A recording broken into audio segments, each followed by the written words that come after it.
everyone, Mario again, coming at you with another review, and today I'm reviewing a film that I've actually been meaning to watch for some time now. I actually first heard about it from a few of my friends. They praised it a lot, and it's been a couple years since I've heard about it, and I'm like, yeah, I might as well, because I had time to kill the other day, and I watched it and I enjoyed it. And of course it is the 1986 road horror film, directed by Robert Harmon and written by Eric Red, starring Rutger Hauer, C. Thomas Howell, and Jennifer Jason Leigh, among others. It, of course, is The Hitcher. Now, I'm happy to say, for those of you who don't know, this film actually does have a pretty good-sized fan base. It has a 7.2, which, as you could probably tell by my tone, I wholeheartedly agree with that score. On Rotten Tomatoes, it has a 72% with the audience, which is more or less the same score if you think about it. But with the critics, it has a 59, and before reading through some of the reviews, I'm like, why is it lower there? But it didn't really surprise me. This seemed like a film that not many critics would like.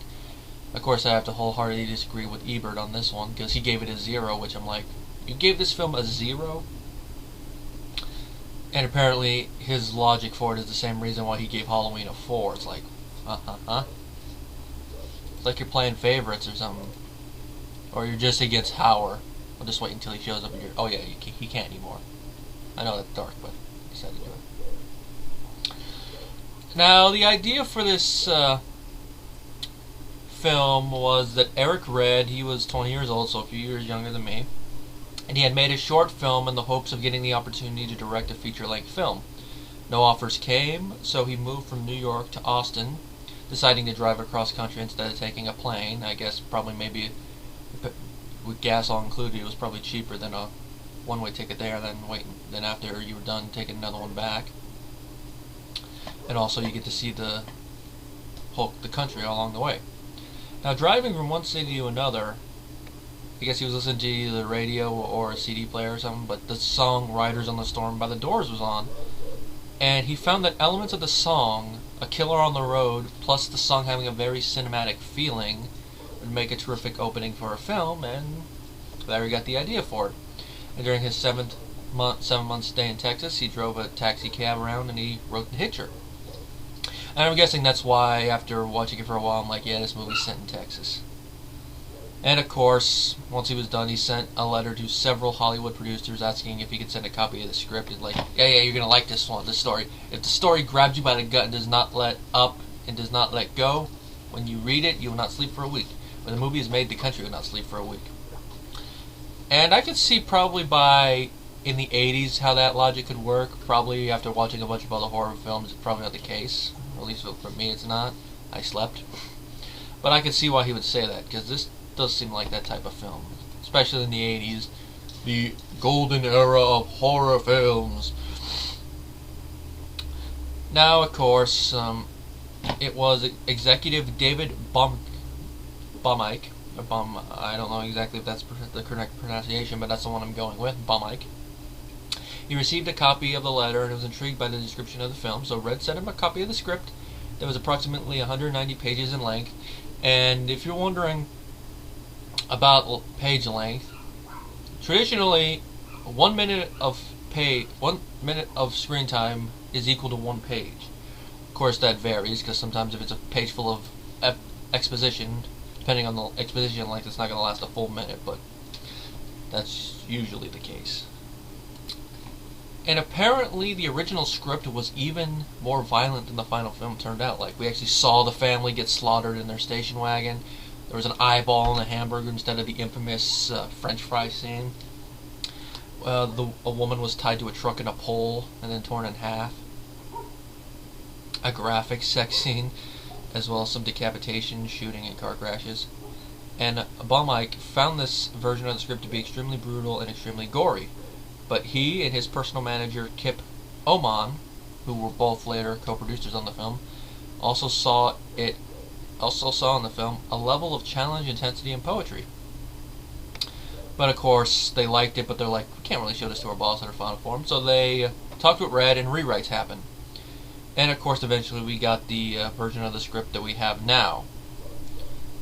And of course, it was part of the reason why they wanted to do rewrites, other than the fact they were showing it to their bosses. They were like, how can we manage to translate it to the screen without making a slasher movie? Well, if you think about it, technically speaking, this is like a road slasher film. It just doesn't really follow the traditional slasher characteristics. Like, the villain is not, quasi-immortal or almost hard to kill. Granted, he does get up at one point, but it's not like, traditional slasher films.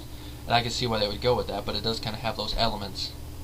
Although it also kind of has the thriller elements, which I think is why it was probably a good idea they did some rewrites. It adds more of that psychological element to the film. And of course, they wanted an inexperienced director, which they got Harmon for, which apparently, from what I understand, this was his second film. And when they were looking for a financial backer, some of them actually wanted Harmon replaced, but producers stuck by him and he stayed.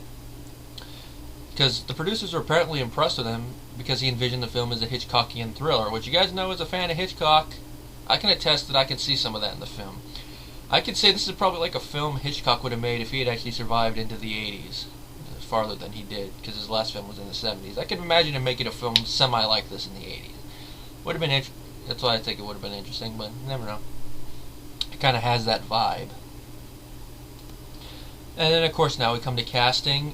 In the earlier drafts of the script, John Ryder had been described as skeletal in nature, and so they were considering actors like Sting and David Bowie, which I like David Bowie. It would have been interesting. Sting, I haven't really seen any of his roles. Now, this last one would have been very interesting. Terrence Stamp, Zod himself. You know that would have been very interesting. Kneel before Ryder! And Harmon was set actually on casting Stamp and even carried a picture of him around to pitch meetings, but Stamp received a copy of the script but turned down the role, and I actually wonder why he turned down the role. Maybe he had other roles, or maybe he just thought the script could have been more, or just wasn't interested. Which makes me wonder why he did that, but then he went on to be in Star Wars Episode 1 years later as Chancellor of Valorum. Maybe there's more marquee value in that. It's like, hey, they want you for Star Wars. What character? Supreme Chancellor. I'm in. Kneel! Yeah, Palpatine is so badass he could toss Zod around politically. Now, for the role of Jim Halsey, our protagonist, the producers mentioned Matthew Modine, Tom Cruise, and Emilio Estevez. Well, I feel those last two would have been very interesting choices, and part of me actually wonders how it would have gone on. C. Thomas Howell, I think, was perfect. And I have to say part of it is because of his look, which is part of the reason they chose him. He just has that look about him that you can really see this going on with him, and you can really picture yourself in his position. Especially me, I really identified with him. I'm like, oh, what would I be doing if all this crap was happening to me and no one believed it wasn't me? And of course, at the time he did this, he was being selective with his roles, and he heard this script was a generic thriller, and he read it and he couldn't put it down, and as he put it, he couldn't believe the things that happened to my character in the first 12 pages. I knew I wanted to do it. And that's the thing usually you have to do when you write a script, is you want to make sure they can't put it down. If they put it down within the first 12 to 20 pages, you know you got to go back to the drawing board depending on things. Unless, of course, usually it varies, but if you're a new guy, that's what you have to do. That's why I think usually inexperienced writers usually start off with something like this. Like Shane Black, the woman half naked out the top committing suicide, and Red with this. And of course, Howell also wanted to work with Hauer, and he found him frightening, intimidating, and that he was in a constant state of danger. It's almost like they were really their characters. Which, if that's the case, it makes me wonder if Hauer is a method actor, and if not, he probably just let himself really get involved in the character for this one. Now, maybe it's just something I noticed, but Howell in this film, excuse me, I almost said Howard, I meant Howell. In this film, he kind of reminds me a little bit look-wise and how he is dressed a couple times. It kind of reminded me of how Kevin Dillon was in the Blob remake. I don't know if I'm the only one that's thought of that, but just something I thought when I was watching the movie. Now, Jennifer Jason Leigh did the movie because she wanted to work with Hauer again, because they had co-starred in a movie called Flesh. I don't know if it's Flesh Blood or Flesh Plus Blood. And she also liked the character of Nash because there was a real person in there, which I could agree with. You really believe that a character like Nash would exist somewhere in a diner, and that if she saw stuff like this going on, especially with a cop about to commit first-degree murder, that she would do it. And of course, the fact it's in Texas, I think maybe adds a little another subconscious layer to it, or maybe that's just me, but it worked. Now, the studios that rejected the film one of them was Fox because of budget, and also they thought it was going to be a straight-out horror film. And then, of course, Universal and Warner Brothers passed on it, as well as Orion and New World Pictures. And of course, mostly it had to do with the executives balking at the idea of the girl being ripped in half, even though we never actually see it in the final version of the film. It's all in your mind. And of course, 2 of the studios would do it if Harmon was replaced, but they stuck to their guns. And eventually they came to HBO. And of course, that's basically who helped with the film, which when I saw that, I'm like, HBO? I didn't know HBO had anything to do with it. They're the ones, I'm guessing, who produced the film, and then it was distributed by TriStar Pictures. Which, of course, I think they were bigger back then than they are now, but I think their biggest accomplishment in the last couple of years, at least from what I've seen, is probably doing the English versions of the Godzilla films, but other than that, I can't really think of any big films they've released in the last few years, but that's just me. Now, of course, the legacy of this film, other than the fact it's an excellently made horror film, is the fact that it has gotten a sequel, The Hitcher, I've Been Waiting, with C. Thomas Howell returning to the role, which from what I hear, it's a travesty what happens to his character. Which I have to say, out of all the horror films that were made in the 80s, this is one that does not really need a sequel. So it's like, what? And then, of course, they did a remake in 2007 with Sean Bean as Howard's character, which I'm a fan of Sean Bean, but I cannot imagine him as as Howard's character, even if you rewrote the character. It's just one of those things, like, I can't really picture him. I can maybe picture him as one of the cops, or maybe like if you were to change the age of the character of Jim, I can imagine him there, but I can't really imagine him as Ryder. Maybe maybe I can imagine him as a psychopath at a different type of story, but as Ryder, no. I have a feeling that's probably going to be part of my problem with that film. Now, of course, I'm over 10 minutes in and I haven't even talked about the plot yet. Now, the plot of the movie is that our main character, Jim Halsey, he's a young man who's delivering a car from Chicago to San Diego. Now, I forget the term he used for it, but I've never heard of it, but it doesn't mean that, since I've never heard of the term, doesn't mean it doesn't exist. He spots a hitchhiker and gives him a ride. Now, of course, the first thing he says when the hitchhiker gets in is, of course, ironic. And, of course, as the film goes on, it's like, why did you just listen to your mother? It's like, my mother always told me never to do this. It's like, then why are you doing this? Anyway, he gives the man, John Ryder, a ride. At first, he's brooding and soft-spoken. So, before he starts changes, you expect him any moment to look at Jim and go, I'm Batman. That'd be funny, though. Kind of ironic, considering Howard was later in a Batman movie, but digressing. Now, his personality changes the moment that they pass a stranded car. And Ryder eventually calmly states that the reason that car is stranded is because he murdered and mutilated the driver. And he tends to do the same to Jim. Of course, that's going to freak Jim out, even if Ryder was joking. But as we could tell from how Howard's talking, he's not joking. In the words of the Joker, do I look like I'm joking? Now, of course, Jim's going to be like, what do you want? I'll do anything. And Ryder's like, I want you to stop me. Which this is kind of the theme throughout the movie, and it kind of reoccurs near the end. It's like, what did Ryder mean by that? Did he just want him to stop him then, or did he want him to stop him, period? And, of course, you could probably guess from those words what is eventually going to have to happen in the end. I'm not going to go fully into it, but you could guess if the Jim and Ryder are going to have a confrontation. But it also makes you wonder, what the heck is up with Ryder? Why did he do this? He doesn't seem to have a past, as we find out, so why is he doing all this? Just maybe he gets his kicks and he wants to be stopped. That's probably it. Now, Jim eventually gets Ryder out of the car and he continues on his way, but he sees Ryder eventually in the back of a family car. He tries to get them off the road, but he ends up hitting a bus. Now, he eventually finds a car at an abandoned gas station and sees blood oozing out. He goes to use the phone, but Ryder corners him in the garage and just leaves. Jim chases after him, but Ryder's already gone. And, of course, Jim continues on, finds another gas station, and another confrontation with Ryder. And he eventually reaches a diner, where we meet the character of Nash, where she lets him in the diner and actually gives him some food eventually, which she did from his fry scene. He manages to call the cops, and when they arrive, they're all, like, getting all, uppity with him, like, get on the ground! Get on the ground! And they take him in, and then one of them even says, all the cops in this area are looking for this guy.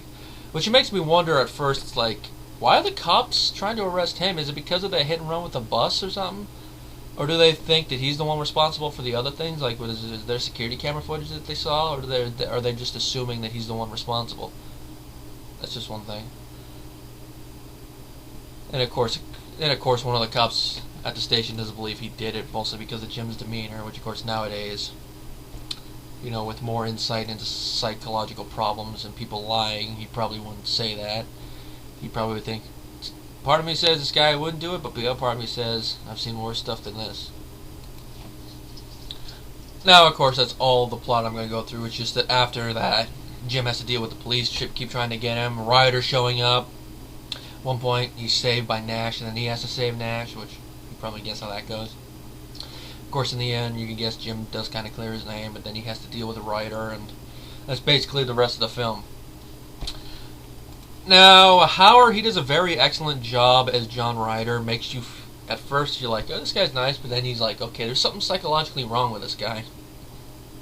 But as we never find out exactly what is wrong with him and why he's doing this, it leaves an area of mystery, so I think it's probably better than any explanation that could have been provided that would have been like, oh, really, that was it? You know, in your mind is stronger than anything. That whole thing. And Hauer gave up a performance that you're like, this guy... This is one of those guys that probably lived out where the buses don't run. A guy that probably people would go, you know, he was always very quiet. I don't like that. But but maybe this isn't also an observation I'm noticing, but this is how I kind of imagine the younger version of the hobo from Hobo with a Shotgun acting. You know, only not snapping until, I'm mad as hell and I'm not going to take it anymore. You know, channeling his anger in a more constructive manner. C. Thomas Howell, very identifiable, is the character of Jim. You really are rooting for him and you really feel it for him. You're like, oh, he's dealing with all this crap. You really want to see him win, and you really want to see him get Ryder and escape with his life. Jennifer Jason Leigh as Nash, very identifiable character. You really believe the stuff she does in the film.